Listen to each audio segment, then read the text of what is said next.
welcome back to Liquid Lunch. Of course, that's the cat video.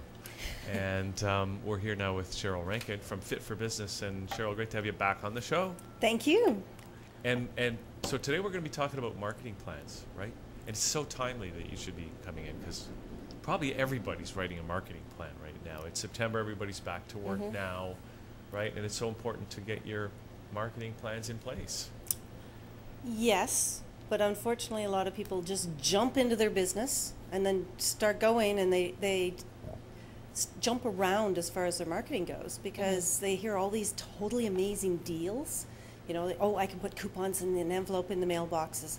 Oh, I can, you know, get a website. Oh, wait, I can get a booth at this event. And they're just jumping around, and they don't actually stop and see if the things match together, or how they build on each other, or how to pull it together so your company's actually growing and that you're just not running around town. So there's a bit of lack of focus. And I think there is. I think there's a lot of people who either didn't write a marketing plan at all, and they just jumped in. And then there's the group of people who did a marketing plan and a business plan, and then they put it on a shelf and started the business. And they've never looked back. And, you know, 2 or 3 years down the road, they're still going in exactly the same path as when they started, but maybe they should adjust slightly depending on what's going on in the world and in their business. Okay, so what should we talk about today about marketing plans? It's a great idea to put it together so you do have a plan to work with, and you can make adjustments along the way, but you got to work from something, right? And you got to have an objective in mind. Exactly. One of the things that I think is huge is target market. And every book talks about target market, and every workshop talks about target market. But the one thing that I think people forget to do is do enough details about their target market. Usually people will stop and say 4 or 5 things about their perfect customer, their perfect target market.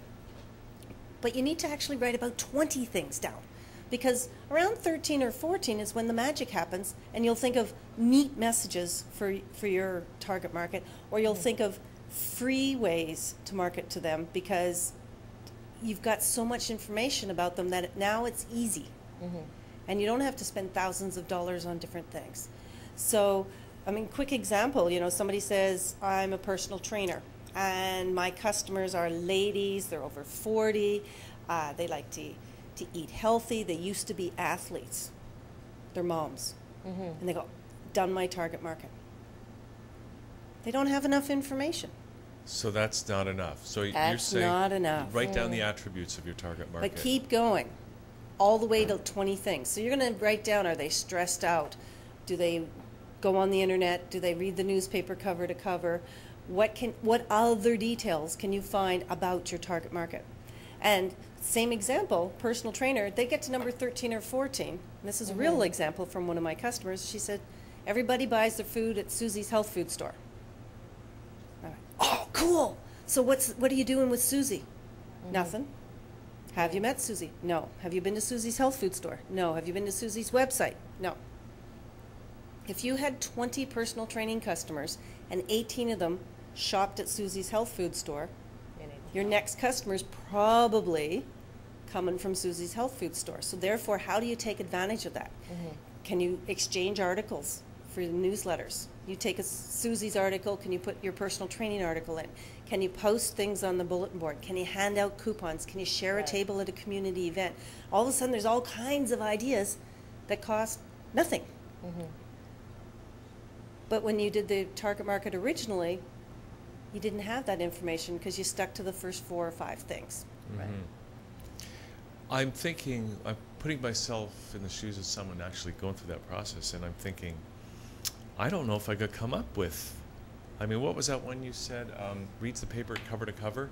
I mean, I know that's just an example, but it's almost like, I don't know where I would come up with, and that's probably what most people do. Oh, 4 or 5 is enough. And they go, well, what else would it be? I don't know. Right. And what do you suggest to somebody in that situation? Find a buddy to brainstorm with, whether it's just another business owner, or maybe even sit down and talk to some of your current customers and find out extra information about them. And see, oh, you know, do they love cats? Do they love dogs? You know, real estate agents have figured out that people love dogs. Real estate agents have pictures of dogs on their business card because they figured out that they talk differently Right. when somebody owns a dog. So if I'm searching for a house and I have a dog and the real estate agent says, do you have a dog? And you say yes, and instantly they say, oh, there's a leash-free park around the corner here, Right. and the closest pet store is over there, and the vet's down the road. All of a sudden you just like them so much more because they're giving you the information you want. So I definitely go back to the customers that you've already got, talk to a buddy, hire an expert who's a marketing consultant, and figure out that longer list so that you can actually focus your plan and make it even easier to do and more useful. Makes your marketing stronger, or as I joke around, adds muscle to your marketing. I mean, that was going to be my question. I guess at some point you do need some professional help because time is always an issue for people. And, you know, coming up with 20 things is one thing, but that may not be everybody's specialty to understand how that works. So there's a surveying process. And how would you, is there kind of like an idea you can present where it's kind of quicker, faster, kind of like a template for people to have an approach? Because a lot of business people may be good at what they do, but not so much the marketing end. So what would be the first step? A template. Well, I do have a marketing plan template, and I also have a template that is ideas for no dollars marketing, with almost no money. Okay. As far as coming up with this target market and trying to come up with that list of 20, I don't have anything that I hand out. We do 1-hour brainstorming sessions on exactly this. Oh, I'm going to have to Go for some water there. Excuse me. Cheryl. It's important. Gotta hydrate. Right. Sorry about that. All of a sudden my throat just dried right out. I think part of it is trying to cover all the categories. Where do they live? You know, male or female, and age, and go back, start at the basics, and then work your way down. Okay. Now it's my turn, now you Cheryl. need See, some I was just water. about to talk, and now I need something too. You Must just be need a some attention. thanks. So, how does a marketing plan differ from, say, a business plan? Is it part of the business plan, or is it a separate standalone document? Definitely it's part of a business plan. Business plan should give you all the details. What phone are you using? Are you using your cell phone? Are you getting a business phone? Are you working in your house? Are you working out of your house? How are you delivering your product? What are you charging for prices? But a marketing plan is one little piece, and in some ways I think it's the most important piece. Yeah. Who's your customer? How are we going to get their attention, and how are we going to get them to buy? Right. Because if you don't have customers, you don't have a Right. business very long. So And what else should we know about? what else should you You know, know? when somebody's identifies that they need a marketing plan, you know, what kind of mindset do they need going into that? I think one of the things is that people should be excited about their business and excited about the potential that they're going to actually make some sales. Because whether you're a brand new business owner or whether you've been in business 5 years, if you're starting to lose hope, then first you don't work as hard.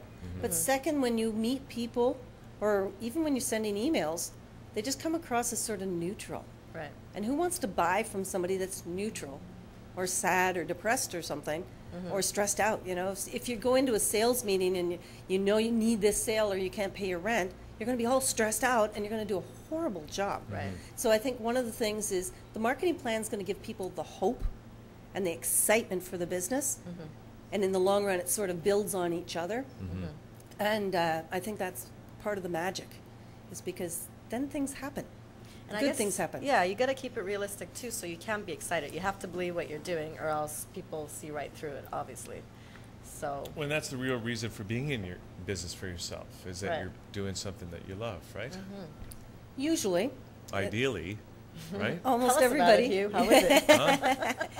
Oh, don't ask me. There you go. No, you can ask me. Yeah. What would you know about that? Ask you me know? later. Correct. Almost everybody gets in business because they either love something or have some special Right. skills, or they're craving something they can't get in a real job, whether it's flexibility and freedom, or they're just the dream that they're going to make millions and billions of Right. dollars because they're not having to go through a big company to get to their skills. Right. But then the reality check is you actually have to be a salesperson or a marketing person until you're big enough to hire bodies. Right. Yeah. So, okay, so what do you, now you're here telling us about all this because you've got some expertise, because this is kind of what you do, or at least part of what you do, right? With Correct. Fit for Business. So let's just maybe give an overview of what you do, what your business is all about, and how you can help people, other people who are in business. I can do that. One of the things that I make sure that everybody has who's a customer is a 30-second or a 1 minute.